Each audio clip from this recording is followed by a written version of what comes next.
Welcome to Animal Rescue Postmortem, where we analyze animal rescue videos from around the world, breaking down techniques, outcomes, and the critical decisions that make these rescues succeed or fail. Hosted by Chief Carmack, who holds certifications in multiple technical rescue specialties and has over 40 years of experience in human and animal rescue. Get ready for an insightful look at these life-saving operations. Volume 9, video number 19. Let's get right to it. We have what's reported in this video here is a wild horse. And watch these legs. Watch how far those legs kick out right there. This is the danger zone. When you're at the end of the horse, like here on the butt end on the horse, you are in immediate danger of how far out those legs can reach. And always remember, a single strike from a horse kick could kill you. Obviously, this left leg here is injured. Here on the rear here, we could see that just a moment ago, how injured it is. Right there, you can see it. We've got blood and what torn tissue here.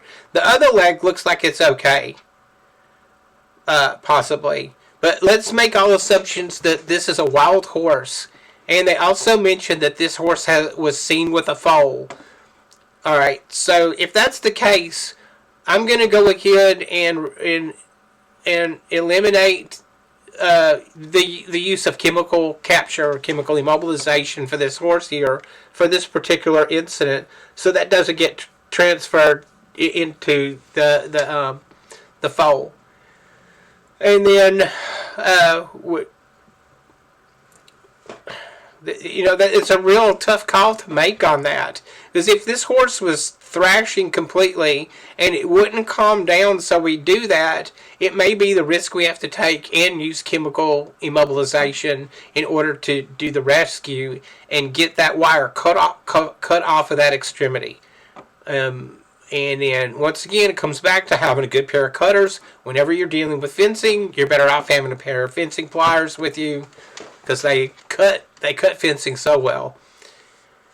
And then you can see here, I like this right there, how he's down on the horse here. This is the safe space on horses, where he is approaching the horse from. If he was on the other side, that's the danger zone. That's the death zone for handling a large animal like this. This is the safe space here. If you're looking for safe spaces and you're delicate, there you go. There's your horse safe space right there. All right. Now, I do like what they're doing. I think the best thing to do is if you really believe this is a wild horse, is to just leave it alone, let it rest, gain its strength back, so to speak, while it's laying there. And get up on its own. If you've ever laid in a place for a period of time, you know how your leg can go to sleep like that, and your leg will be almost immobilized just by that experience. So, excuse me.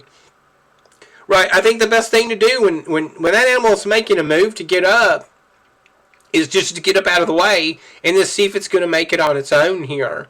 Now, what they do is they take looks like a toe strap there, and they start to turn the animal over. But what I think doesn't make sense to me is they're turning it over on its injured side here. So I don't know obviously here, and you'll see in a second how this helps. It rolled it over, but look how weak the whole rear is there. It can barely hold itself up. And if you've had your leg go to sleep, you'll know what I'm talking about. You try to get up, and you can't use the extremity. You like what you're watching right now? I want to take a brief moment to remind you how important it is that you subscribe to our YouTube channel. It's absolutely free. Give us a big thumbs up if you like what you're seeing. Leave a comment down below. Share it across your social media.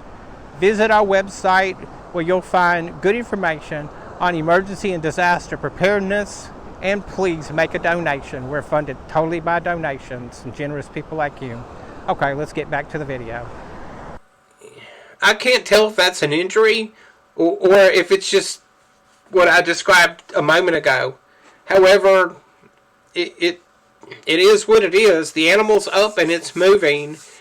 And then another kind of argument for the use of the chemical immobilization, even if you don't do full sedation on the animal, you sedate it enough to get it to relax, to handle it a little bit, so you can treat that wounded, treat the injury, and then reverse the agent. But there's always the concern of transferring some of the chemical immobilization agent to the foal. You're just gonna have to you're gonna have to. Every situation's different. You're gonna have to take the totality of the circumstances into consideration when you're out in the field like that. So what was missing? Look, it's a large animal rescue, so we're going to want our helmet protection on. We want our head protection on there. We're around fencing and wires getting flailed around. We want to make sure we have our eye protection, a good pair of side cutters, and or your fencing pliers, and possibly your chemical capture immobilization setup for this type of incident here. And I think they did a really good job. I'm going to give them 5 stars for this because they are just improvising out in the field like that. They're not pro rescuers showing up fully equipped like we would be. And happily ever after. That's it.